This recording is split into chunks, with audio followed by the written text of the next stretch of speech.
अस्सलामुअलैकुम, आप देख रहे हैं बोल न्यूज हेडक्वार्टर्स। मैं हूं सुमैया रिजवान। मैं हूं मुदस्सर इकबाल और मैं हूं आपके साथ अनम जुल्फिकार। हेडलाइंस आपने जानी, बुलेटिन में आज बात होगी। मुर्तजा वहाब मेयर बन गए। कल यौम स्याह। बिपरजॉय की रफ्तार कम, शिद्दत ज्यादा। बिजली का स्विच ऑफ।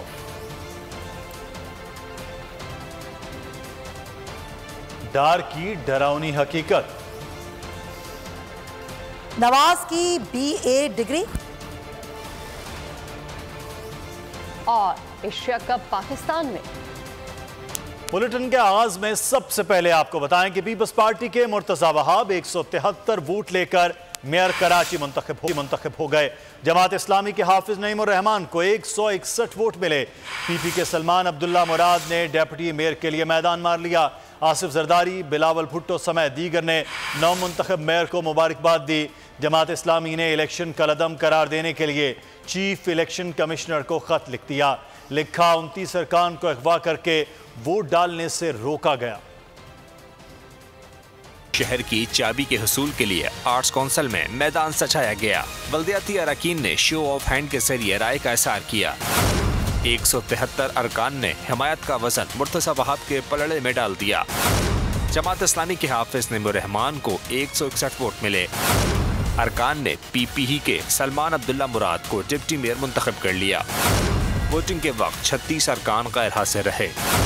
आसिफ जरदारी, बिलावल भुट्टो जरदारी समेत दीगर ने मुर्तजा वहाब को मुबारकबाद दी। आसिफ जरदारी का कहना था, कामयाबी कारकुनों की मेहनत का नतीजा है। उन्होंने हिदायत की, अपने दफातर के दरवाजे आवाम के लिए खुले रखो। हाफिज नईम उर रहमान ने इंतखाब को मुस्तरद कर दिया। इलेक्शन कमीशन को लिखे खत में इंतखाब को रद्दम करार देने का मुतालबा कर दिया। लिखा, PTI के 29 मेंबरान को अगवा करके वोट डालने से रोका गया। कराची मेयर का इलेक्शन आज काउंसिल मैदान जंग बन गया। पीपल्स पार्टी और जमात इस्लामी के कारकुन आमने सामने हाथापाई, एक दूसरे पर पथराव। पुलिस और रेंजर्स की भारी नफरी ने पहुंचकर सूरत हाल पर काबू पाया। पुलिस की लाठीचार्ज के बाद मुजाहिरीन मुंतशिर हो गए। हैदराबाद में भी दोनों जमातों के कारकुनान गुत्थम गुत्था हो गए। पथराव, लाठीचार्ज, कराची का आर्ट्स काउंसिल बन गया जंग का मैदान। मेयर के इंतखाब के बाद पीपल्स पार्टी और जमात इस्लामी के कारकुनान आमने सामने आ गए। दोनों जमातों के सपोर्टर्स ने पहले नारे लगाए, फिर एक दूसरे पर पत्थर बरसाए। डंडे और मुक्कों का आजादाना इस्तेमाल भी हुआ। मुतअद्दिद अफराद जख्मी, गाड़ियों के शीशे टूट गए। पुलिस और रेंजर्स की भारी नफरी ने मौके पर पहुंचकर सूरत हाल पर काबू पाया। पुलिस के लाठीचार्ज के बाद मुसाहिरीन मुंतशिर हो गए। MPA जमात इस्लामी अब्दुल रशीद का कहना है कि 1.5 दर्जन कारकुन गिरफ्तार और लापता हैं। इस वक्त कोई 1.5 दर्जन से ज्यादा लोग नहीं है हमारे पास जो यहाँ मौजूद थे। हम अभी गिनती कर रहे हैं, 4 लोग हमारे शदीद जख्मी हैं। हैदराबाद में चेयरमैन के इंतखाब में ताखीर पर PP और PTI कारकुनान लड़ पड़े। पेटाबाद टाउन में जियाले और खिलाड़ी दस्तों गिरबा हो गए। कारकुनान असला भी लहराते रहे। पूरे मुल्क में यौम स्याह मना रहे हैं। इलेक्शन कमीशन निजाम की नाकामी है। अवाम इस नतीजे को कबूल नहीं करेंगे। अमीर जमात इस्लामी पाकिस्तान सिराजुल हक ने कहा कि पीपल्स पार्टी का मेयर अभी नहीं बना, हम इसका पीछा करेंगे। कसूर सूबाई हुकूमत का है। दूसरी तरफ सूबाई वजीर शर्जील इनाम मेमन का कहना था कि जमात इस्लामी को इलेक्शन कमीशन जाने का पूरा इख्तियार है। सड़कों पर निकलना है तो मना नहीं करेंगे, लेकिन कानून हाथ में नहीं लें। हाफिज नईम को अपनी शिकस्त तस्लीम करनी चाहिए। जमात इस्लामी की सियासत दोबारा दफन हो चुकी है। उम्मीदवारों ने कहा था कि पीपल्स पार्टी को वोट देंगे, ना ही जमात को। स्याह मना रहे हैं पूरे मुल्क में। मैं समझता हूं कि ये इलेक्शन कमीशन की नाकामी है, ये इस निज़ाम की नाकामी है, इसलिए अवाम इस नतीजे को कबूल नहीं करेंगे। पीपल पार्टी का चेयरमैन मेयर अभी नहीं बना है, इसका पीछा करेंगे इलेक्शन कमीशन भी, अदालत में भी। इसलिए इसमें कसूर फर्द का नहीं है, कसूर और गलती सूबाई हुकूमत की है। हाफिज साहब को अपनी शिकस्त को तस्लीम करना चाहिए। मैं समझता हूँ कि इसके बाद जमात इस्लामी की सियासत जो है, जो कि MQM के बाइकआउट की वजह से थोड़ी बहुत उभरी थी, वो दोबारा दफन हो गई है। अब जमात इस्लामी को चाहिए कि मेहनत करे और अपने आप को मनवाए कि लोग आगे आके वो अपना काम करें। इनको पूरा अख्तियार है, इलेक्शन कमीशन में जाएं, कोर्ट में जाएं, किसी ने मना नहीं किया। सड़कों पे इनको रोना पीटना है वहां बाकी कर ले, कोई मना नहीं करेगा इनको, लेकिन अगर कानून हाथ में ना ले बस, बाकी जो उन्होंने करना है इनकी मर्जी है, अपना दिल खोल के अपना शौक पूरा कर। हालांकि उन्होंने कहा कि हम ना ही पीपल्स पार्टी को वोट देंगे ना ही जमात इस्लामी को वोट देंगे। पहली बात, डिठाई से कराची के अवाम के मैंडेट पर डाका डाला गया। पीपल्स पार्टी ने अपनी मर्जी का नतीजा हासिल किया, खामोश नहीं बैठेंगे, अदालतों में जाएंगे। हाफिज नईम उर रहमान का ऐलान। मेयर और डिप्टी मेयर के इंतखाबी अमल को मुस्तरद कर दिया और कहा कि लड़ाई पीपल्स पार्टी से नहीं, उनकी चोरी से है। गैर जमहूरी, गैर कानूनी और गैर आइनी काम हुआ है। कराची के लोग करप्शन से पाक निज़ाम चाहते हैं, लोगों को इनके हकूक दिलाएंगे। ये मेयरशिप कबूल नहीं। इंशाअल्लाह कराची का मेयर जमात इस्लामी का ही बनेगा। कराची के आवाम का हक समझता हूँ, इस डाके से भी इंशाअल्लाह निजात दिलाएंगे कराची के लोगों को। आज अगर इन्होंने मैंडेट पे कब्जा करके समझा है कि अब जमात इस्लामी खामोश हो जाएगी, हम अदालतों में भी जाएंगे। सरे दस्त तो मसला ये है कि 31 लोग जो गायब किए गए हैं उसके बगैर मेयर का इंतखाब काबिल कबूल नहीं है, मुस्तरद करते हैं। हमारी किसी की जात से कोई लड़ाई नहीं है, न मुर्तजा वहाब से लड़ाई है, न पीपल्स पार्टी के कारकुनों से लड़ाई है। हमारी लड़ाई इनकी चोरी से है। हर सूरत में गैर कानूनी काम हुआ है, गैर जमहूरी काम हुआ है। कराची का जेन्युइन मैंडेट रखने वाला मेयर बनेगा इंशाअल्लाह, जमात इस्लामी का मेयर बनेगा और इस मेयरशिप को कबूल नहीं किया जाएगा। जबकि पीपल्स पार्टी रहनुमा सईद गनी कहते हैं कि हाफिज नईम और तहरीक इंसाफ नताइज कबूल करें। पीपल्स पार्टी की ख्वाहिश है कि कराची के मसाइल पर तमाम पार्टियां साथ बैठें। मुखालफीन भी मानते हैं कि आसिफ अली जरदारी से बड़ा सियासतदान कोई नहीं। कराची वालों ने पीपल्स पार्टी का मेयर और डिप्टी मेयर मुंतखब किया, जिस पर शहरियों का शुक्रिया अदा करते हैं। मैं गुजारिश करूंगा हाफिज नईम उर रहमान साहब से भी, पीटीआई के लोगों से भी, कि जो रिजल्ट आना था वो आ गया, उसको तस्लीम कीजिए। पाकिस्तान पीपल्स पार्टी की ये ख्वाहिश है कि कराची में लोगों को, जिन जिन लोगों को वोट मिला है, टीएलपी की एक सीट है, हम उसको भी साथ बिठाएंगे कि हम तमाम साथ बैठें। कराची के बड़े चैलेंजेस हैं, बड़े मसाइल हैं, तमाम पार्टीज बैठकर उन मसाइल को हल करने के लिए आगे बढ़ें और पीपल्स पार्टी उनके साथ साथ चलेगी। आसिफ अली जरदारी साहब, कोई शुबा नहीं है, मुखालिफिन भी मानते हैं कि पाकिस्तान में उनसे बड़ा सियासतदान कोई नहीं है। मैं ये समझता हूँ कि जो फैसला कराची के लोगों ने किया है, हम कराची की आवाम का, कराची के शहरियों का शुक्रिया अदा करते हैं। आर्ट्स काउंसिल के बाहर हंगामा आराई हुई तो पुलिस न्यूट्रल रही। डीआईजी जनूबी इरफान बलोच का दावा, कहा 8 अफराद को हिरासत में लिया गया, किसी ने सूरत हाल मजीद खराब की तो ताकत का इस्तेमाल करेंगे। 7 से 8 लोगों को हमने गिरफ्तार भी किया है और आपने देखा होगा कि पुलिस ने और रेंजर्स ने दोनों को डिस्पर्स भी कर लिया है। अभी आर्ट्स काउंसिल के पास कोई भी नहीं है और दोनों ही काफ़ी डिस्टेंस पे मौजूद हैं। रेंजर्स और हमने मिलके प्लान्स बनाए हुए हैं और मुझे पूरी उम्मीद है कि इंशाल्लाह कोई इस तरह का वाक़या नहीं होगा। अगर हुआ भी तो हम उसको फोर्स के जरिए यूज़ करेंगे। थोड़ी देर पहले आपने देखा कि हमने ट्रैफिक की चारों तरफ से खोल दी है और किसी भी जगह पर अब ट्रैफिक ब्लॉक नहीं है और वो भी इस बात में एग्री है कि कोई भी वो वायलेंस नहीं करेंगे और किसी भी किस्म का रोड ब्लॉक। 36 करोड़ में कराची का मेयर पीपल्स पार्टी के लिए महंगा सौदा नहीं। शेख रशीद का तंजिया ट्वीट, कहा पहले ही कह दिया था दुबई में खरीदो फरोख्त की मंडी लग गई है। हाफिज नईम को किसी सूरत मेयर नहीं बनने दिया जाएगा। हाफिज नईम को अवामी शिकस्त नहीं हुई। उमर अयूब ने ट्वीट में लिखा कि करप्ट पीपल्स पार्टी ने पीटीआई अरकान को अगवा करके वोट डालने से रोका। फरूख हबीब बोले, पीपल्स पार्टी ने पुलिस और करप्शन की लूट मार से छांगा मांगा मंडी लगाकर मेयर कराची का मैंडेट चोरी किया। सिंध के तमाम बड़े शहरों में पीपल्स पार्टी के मेयर और डिप्टी मेयर, हैदराबाद में काशिफ सोमरो और सगीर कुरैशी बिना मुकाबला कामयाब हो गए। सक्खर में अरसलान शेख और डॉक्टर अरशद मुगल ने मैदान मार लिया। मीरपुर खास में अब्दुल रऊफ गौरी और जुनैद बुलंद की कामयाबी। लाड़काना में अनवर अली नवाज और मोहम्मद अमीन शेख कामयाब हो गए। सिंध में पीपल्स पार्टी की बड़ी कामयाबी, तमाम बड़े शहरों में मेयर और डिप्टी मेयर मुंतखब। सिंध के दूसरे बड़े शहर हैदराबाद में काशिफ शोरो मेयर जबकि सगीर कुरैशी डिप्टी मेयर मुंतखब हो गए। दोनों के मुकाबले में किसी उम्मीदवार ने कागजात नामजदगी जमा नहीं कराए। इलेक्शन कमीशन ने नोटिफिकेशन जारी कर दिया। सक्खर में भी पीपल्स पार्टी का मेयर और डिप्टी मेयर आ गया। अरसलान शेख मेयर और doctor Arshad Mughal deputy mayor मुंतखब हो गए। दोनों बिला मुकाबला कामयाब हुए। अरसलान शेख इससे कबल भी सक्खर के मेयर रह चुके हैं। लाड़काना में भी पीपल्स पार्टी का नाम रहा। पीपल्स पार्टी के उम्मीदवार अनवर अली नवाज मेयर और मोहम्मद अमीन शेख डिप्टी मेयर मुंतखब हो गए। म्यूनसिपल कॉरपोरेशन मीरपुर खास के लिए पीपल्स पार्टी के मेयर और डिप्टी मेयर कामयाब रहे। पीपल्स पार्टी के उम्मीदवार अब्दुल रऊफ गौरी और जुनैद बुलंद को 27 वोट मिले। MQM पाकिस्तान के उम्मीदवारों को 4 वोट मिले। नून लीग के मुआशी अरस्तु इसहाक डार का बेबसी का इजहार, कहते हैं हम एक खुद मुख्तार मुल्क हैं, IMF हमें इतना हक तो दे कि हम अपने फैसले खुद करें। बोले IMF चाहता है कि टैक्स छूट न दी जाए, छूट नहीं देंगे तो शरह नमू कैसे बढ़ेगी। इसहाक डार ने यकीन दहानी कराई कि शहरियों के लॉकर्स या सोने समेत कोई चीज़ मुंजमद नहीं की जाएगी।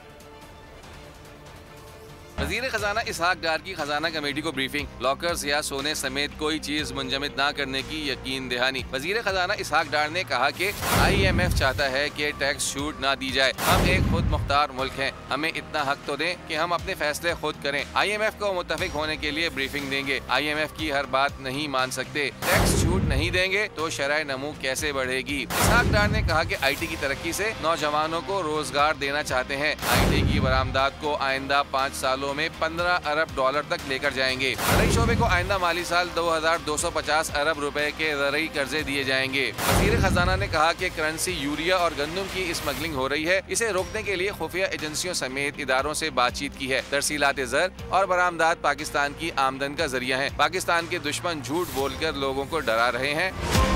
एक तरफ IMF, दूसरी तरफ आवाम है। वफाकी वजीर अयाज सादिक की मीडिया से गुफ्तगू, कहा IMF ने सब्सिडी पर एतराज़ किया है। आलमी इदारे की तमाम शराइत पूरी कर दी, अब फैसला IMF ने करना है। एक सवाल पर उनका कहना था कि अब हम दहशत गर्दों के साथ मुज़ाकरात के लिए नहीं बैठ सकते। किया है ना ये 9 महीने, उसको नहीं छोड़ना चाहिए। अगर मैं भी हूँ ना तो मुझे भी ना छोड़ें। एक सियासी जमात के ऊपर पाबंदी लगेगी तो फिर क्या? मैं सियासी जमात की बात नहीं, मैं इंडिविजुअल्स की बात कर रहा हूँ। बात सुने, जब नवाज शरीफ साहब को गलत डिस्क्वालीफाई किया गया था तब भी आपने ये सवाल किया था, नहीं किया था? उस वक्त में किया गया था। ये किया गया था जी सर। अब भी करना चाहिए। वो आवाज़ उठाएं, गलत है। तकरीबन सारी कंडीशंस मीट कर ली। अब इट्स IMF जिन्होंने डिसाइड करना है। एक तरफ अवाम है, अगर उनको सब्सिडी ना दें तो क्या करें।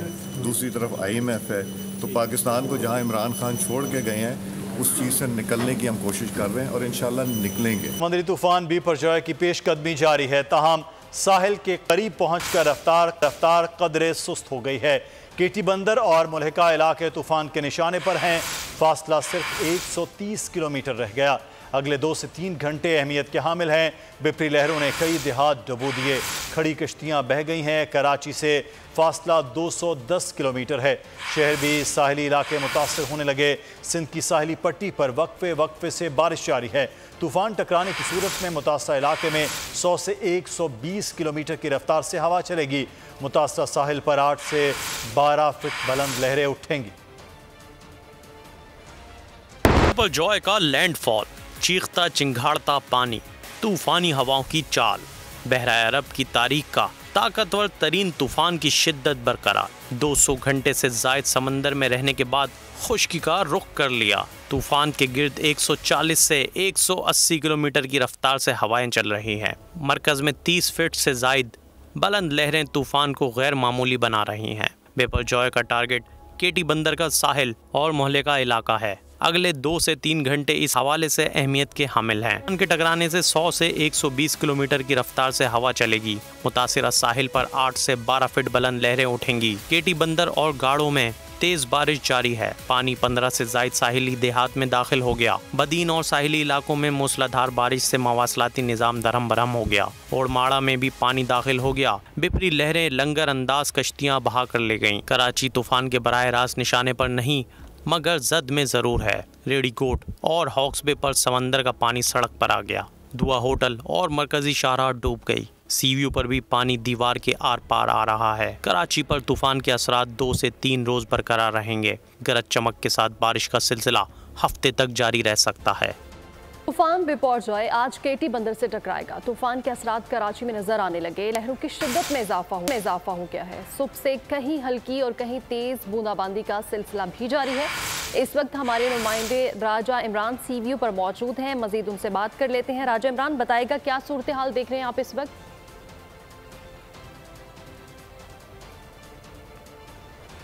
बिल्कुल, इस वक्त मैं सीवीयू पर मौजूद हूं और समुद्री तूफान की अगर बात की जाए तो इस हवाले से महकमा मौसमियात का ये कहना है कि कराची से रुख तो मुड़ गया है, लेकिन इसके असरात अभी भी बाकी हैं। क्योंकि मैं सुबह से यहाँ पे कवर कर रहा हूँ तो देख रहा हूँ कि कभी लहरें बहुत तेज़ आती हैं। इस वक्त भी अगर कैमरामैन दिखा सकें तो आप देख सकते हैं कि समुद्री लहरें जो हैं इंतहाई ताकत के साथ जो है जो हिफाजती दीवार है इसको टकराती हैं और उसके साथ ही पानी जो है सड़क तक आ जाता है। यहाँ पर हम देख रहे हैं सुबह से ही कभी गहरे बादल आ जाते हैं, तेज़ हवाएं चलती हैं, जिसकी वजह से समंदर की जो ठाठें मारती हुई ये लहरें हैं ये दीवार से फैलांग के जो है रोड तक जो है आ जाती हैं। इसी तरह से अगर बात की जाए दो दरिया और दीगर इलाकों की तो वहाँ की भी यही सूरत हाल है। सीवीयू में 2 से 3 मरतबा जो है हल्की बारिश हुई है, उसके साथ तेज़ तरीन हवाएँ जो हैं वो चलने का सिलसिला भी जारी है। क्योंकि इसके असरात से अगर महकमा मौसमियात की बात की जाए बताया जाता है कि शदीद बारिश होगी, उसके पेश नज़र जो है यहाँ पर हिफाजती इंतजाम तो ज़रूर किए गए हैं, लेकिन शहरी आज भी जो है सीवीयू का रुख कर रहे हैं। वो आकर खुद अपनी आंखों से ये जो तूफ़ान है या इस वक्त उसको देखना चाहते हैं, जिसके हवाले से पुलिस और दीगर अदारे उनको बार बार रोकते हैं। लेकिन राजा इमरान, बहुत शुक्रिया। और समंदरी तूफान की रफ्तार में कमी आ गई है। कराची बराह रास्त इसकी जद में नहीं आया। बिपरजॉय आधी रात से पहले टकरा सकता है। अवाम साहिल पर जाने से गुरेज करें। वफाकी वज़ीर मौसमियाती तब्दीली शहरी रहमान ने मीडिया से गुफ्तगू में कहा कि कुछ दिन कबल तूफान के रुख का इल्म नहीं था। शहर खाइद में तूफानी बारिशों से निमटने के लिए सिंध हुकूमत, PGMA और मुतालिका इदारे मुतहरिक हैं। अब तक 72,000 अफराद का इनकला हो चुका है। पहले से आहिस्ता चल रहा है, लेकिन इसकी शिद्दत जो है, जो अंदर कोर में इसकी सर्कुलरिटी और शिद्दत है वो कम नहीं हुई है। रफ्तार इसकी हमारे साहिली इलाकों तक कम हो गई है। कराची एज यू नो की तरफ से ये मुड़ चुका है, लेकिन इसके जो एक्स्ट्रा असरात हैं, जो एसोसिएटेड असरात हैं, वो अभी भी इन इलाकों को मुतासिर कर सकता है इन टर्म्स ऑफ वेव्स। जो समंदर में तुग़यानी होती है उसकी बार बार वार्निंग हो रही है तूफ़ानी हवाओं का और रेनफॉल की। ज़ाहिर है मुस्तकिल हमने अलर्ट किया हुआ है हर स्टेशन को। जो 4 डिस्ट्रिक्ट्स हैं अजला जो जद में अभी भी हैं, लैंडफॉल हो ना हो केटी बंदर में डायरेक्ट, लेकिन वो बहुत नज़दीक है। समुद्री तूफान बिपरजॉय से तबाही का खतरा। साहिली इलाकों में इमदादी सरगर्मियां जारी। ठट्ठा, केटी बंदर, शाह बंदर, बदीन समेत दीगर साहिली इलाकों से हज़ारों अफराद को महफूज मकामात पर मुंतकिल कर दिया गया। तूफान बिपरजॉय से मुमकिन खतरात। हुकूमत की आबादियों को महफूज रखने के लिए इक़दाम। साहिली इलाकों में इमदादी सरगर्मियाँ जारी। वज़ीर इत्तलात शरजील मेमन का कहना है 67,000 लोगों को रिलीफ कैंप से मुंतकिल कर दिया गया है। काफ़ी हद तक जो है 90% जो है हमने लोगों को वहाँ पे उनको वहाँ से शिफ्ट किया, लोगों को मूव किया है। चेयरमैन NDMA ने बताया कि नकल मकानी करने वाले अफराद के लिए 75 रिलीफ कैंप्स बनाए गए हैं। हम समझते हैं कि अब तक तकरीबन 73,000 लोग अपने ये जो वल्नरेबल एरिया से रीलोकेट होकर 75 रिलीफ कैंप्स में पहुंचाए जा चुके हैं। केटी बंदर में इंतजामिया ने शहर और अतराफ के इलाकों से लोगों को महफूज मकामात पर मुंतकिल कर दिया। बदीन की साहिली पट्टी से भी शहरों की नकल मकानी। सैरानी में 300 खानदानों को सरकारी स्कूल में मुंतकिल करके राशन फराहम किया गया। इमदादी कार्रवाइयों और मकामी आबादी के इनखला के ऑपरेशन में पाक फौज सिविल इंतजामिया की भरपूर मदद कर रही है। पाक आर्मी के जवान गाँव मूसा तहसील खारो चंद में फंसे अफराद को निकालने में कामयाब रहे। शहरियों की महफूज मकामात पर मुंतकली में रेंजर्स ने भी मदद की। पाक बहरी के क्रीक्स के इलाकों में इमदादी सरगर्मियाँ जारी हैं। तर्जुमान के मुताबिक अब तक 17 से ज़ायद अफराद को महफूज मकामात पर मुंतकिल किया जा चुका है। पाक बहरी की रेस्क्यू और मेडिकल टीमें किसी भी किस्म की हंगामी सूरत हाल से निपटने के लिए हम वक्त तैयार हैं। यहाँ आपको बताएं, एयर हेडक्वार्टर्स इस्लामाबाद में तकरीबी तकसीम एजाज़ात का इनेकाद किया गया। पाक फ़ज़ाई के अफसरान, जूनियर कमीशन अफसरान, एयरमैन और सिविलियन स्टाफ को नुमाया शराफ़त में नॉन ऑपरेशनल मिलिट्री अवार्ड से नवाजा गया। नायब सरबरा एयर मार्शल मोहम्मद जाहिद महमूद तकरीब के मेहमान खुसूसी थे। 98 अफसरान, 25 जूनियर कमीशन अफसरान और एयरमैन समेत 17 सिविल एहलकारों को भी chief of the air staff तारीफ़ी असनाद दी गई। 17 अफसरान को पेशा वराना खिदमात के बैजेस से नवाजा गया। 8 जूनियर कमीशन अफसरान और एयरमैन को तमग़े खिदमत मिलिट्री से नवाजा गया। पाक फौज मुश्किल घड़ी में आवाम के शाना बशाना है। ठट्टा में मुतासरीन को रेस्क्यू और रिलीफ ऑपरेशन के साथ इलाज की सहूलियात भी फराम की जा रही हैं। मजीद बात करेंगे हमारे नुमाइंदे नज़ाकत शाह से। जी नज़ाकत। जी बिल्कुल, मुल्क की सरहदों को दिफा हो या मुल्क में किसी कुदरती आफात हो, हमेशा पाक आर्मी के जवान इस मुश्किल घड़ी में कौम के साथ रहते हैं। केटी बंदर, सजावल, शाह बंदर जाती इस वक्त जो समंदरी तूफ़ान की मुश्किल घड़ी है, इस मुश्किल घड़ी में पाकिस्तान आर्मी के जो जवान है वो कौम के साथ शाना बशाना खड़े हुए। इस मुश्किल घड़ी में जो पाक अफवाज के जवान जो मुख्तलिफ कैंप, मेडिकल कैंप लगा कर मुख्तलिफ जो मकामात पर जो लोग फंसे हुए। बहुत शुक्रिया मैं आगाह करने के लिए। समुद्री तूफान के साथ बलूचिस्तान के साहिली इलाकों में समुद्री पानी बिफर गया, रास्ते मुतासर होने लगे।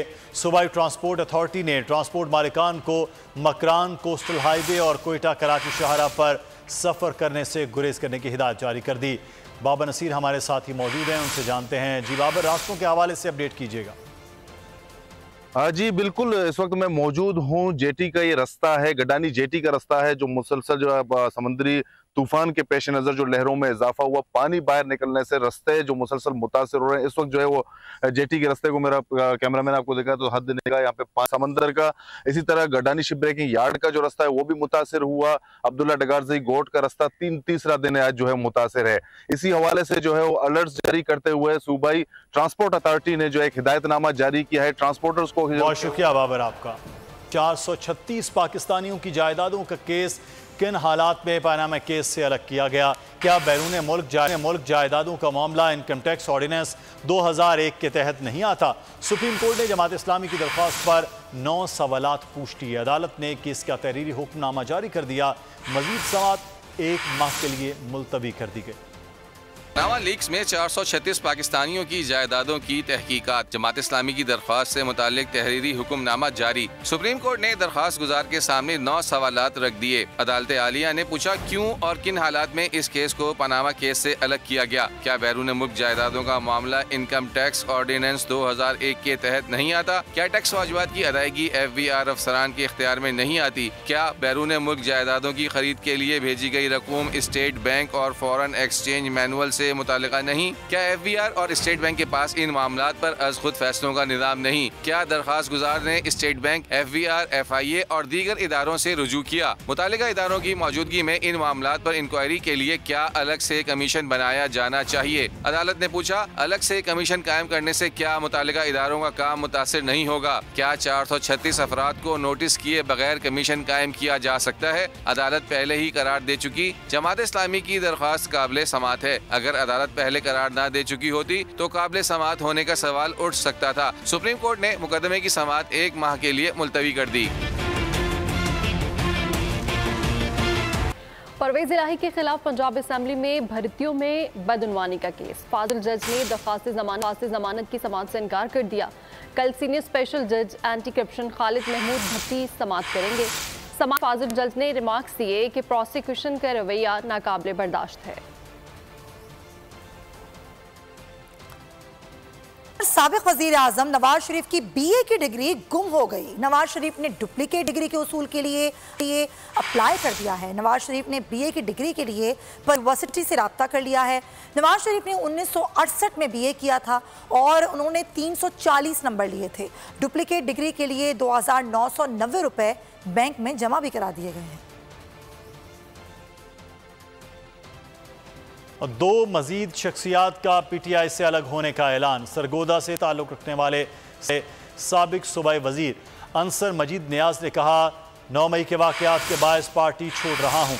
भक्कर से ताल्लुक़ रखने वाले साबिक MPA आमिर इनायत शहानी ने भी PTI छोड़ने का ऐलान कर दिया।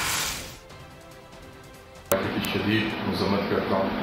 9 मई का वाक़या पाकिस्तान के सीने का एक बहुत बड़ा ज़ख्म है। मैं शुहदा के अहल खाना से ज़्यादा अफसोस करता हूँ और 9 मई के वाक़े के ऊपर शर्मिंदा हूँ। और इसके साथ जो 9 मई का वाक़या हुआ है इसी की वजह से मैं PTI से लाताल्लुक़ी का ऐलान करता हूँ और कुछ अर्से के लिए मैं सियासत से ब्रेक लेता हूँ।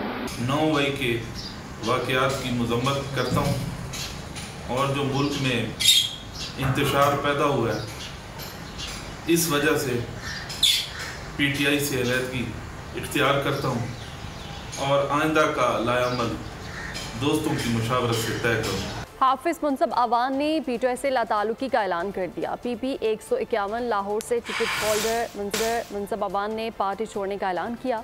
उन्होंने 9 मई के वाक़यात की मजम्मत भी की और कहा कि हमारे ख़ानदान ने इस मुल्क के लिए बहुत कुर्बानियाँ दी हैं। हम इदारों के साथ तसादुम की सियासत में यकीन नहीं रखते। पाक फ़ौज हमारा फ़ख्र है। 9 मई के वाक़यात की भरपूर अल्फाज में मज़म्मत करता हूँ। ख़ास तौर पर आर्मी तनसीबात, शोहदा की यादगार को शर्त पसंदी का निशाना बनाने वाले अफराद को सज़ा मिलनी चाहिए। मैं मुसल्लह अफवाज और पाकिस्तान के तमाम सिक्योरिटी अदारों के साथ इज़हार यकजहती करता हूँ। मेरा इन शरपसंदी वाक़या से मेरा कोई नातल्लुक़ है। आगे बढ़ते हैं। बाग कौंसिल लाहौर के वकला का जिन्ना हाउस का दौरा, 9 मई के वाक़यात की मजम्मत की। मुश्तरका बयान में कहा कि कायद के घर को आग लगाने वाले मुल्क दुश्मन जराइम पेशा लोग हैं।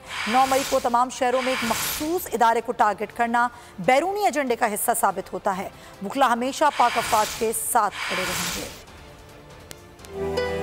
कौंसिल लाहौर के वकला का चना हाउस का दौरा, वकला की जानिब से 9 मई के वाक़यात की मसम्मत ने चना हाउस के मुख्तलिफ हिस्से देखे और 9 मई को पहुँचने वाले नुकसान पर इज़हार अफसोस किया। वकला ने कहा कि कायद का घर कौमी असासा था जिसकी तबाही दर्दनाक और तकलीफ दे अमर है। तमाम वकला बरादरी की तरफ से यकीन दिलाते हैं कि हमेशा पाक अफवाज के साथ खड़े रहेंगे। ये बहुत बड़ा सानहा है पाकिस्तान की तारीख में। 25 करोड़ आवाम जो हैं वो इस बात के मुंतज़िर हैं कि जो लोग जिन्होंने बलवाइयों ने, शरपसंदों ने, जिस तरह के सहूलतकारों ने ये बदनमा वाक़या सर अंजाम दिया है, उनको करार वाकई सजा मिलनी चाहिए। वकला के वफ़द ने मुतालबा किया कि 9 मई को दहशतगर्दी करने वाले तमाम अनासर को कानून के मुताबिक बिला इम्तियाज और बिला ताख़िर सजा मिलनी चाहिए। शहीदों के वरसा ने 9 मई को शहदा की यादगारों की बेहुरमती करने वालों को मुल्क दुश्मन करार देते हुए सख्त से सख्त सजा देने का मुतालबा किया। खानेवाल से ताल्लुक़ रखने वाले शहीद हवालदार राव नदीम इकबाल के लवाहिकीन ने बताया कि शहीद राव नदीम ने किला सैफुल्ला में दहशतगर्दों से लड़ते हुए जान का नजराना पेश किया। लवाहिकीन ने 9 मई के दिलखराश वाक़यात पर दिल रंजीदा है।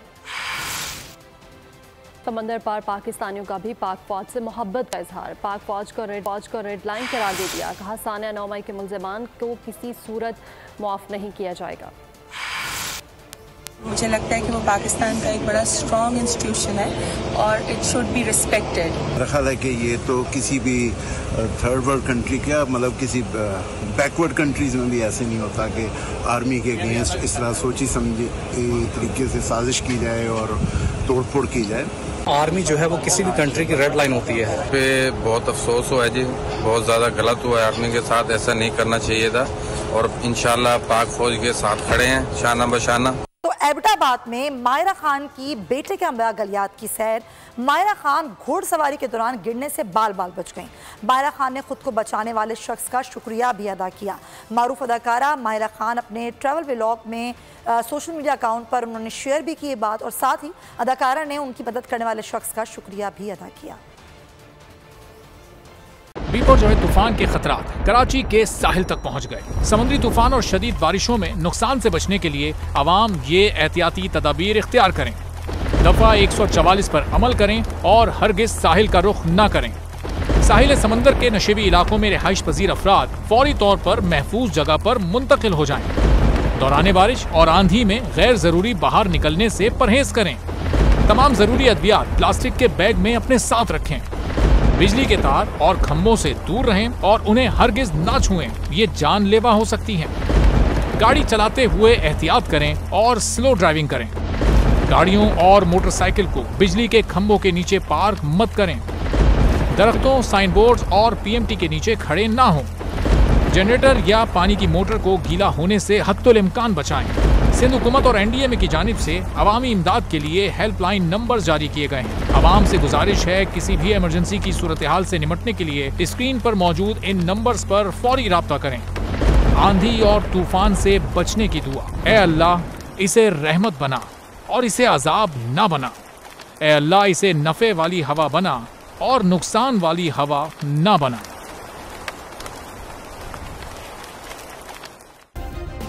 सब्सक्राइब करें और बेल दबाएं ताकि कोई खबर रह न जाए।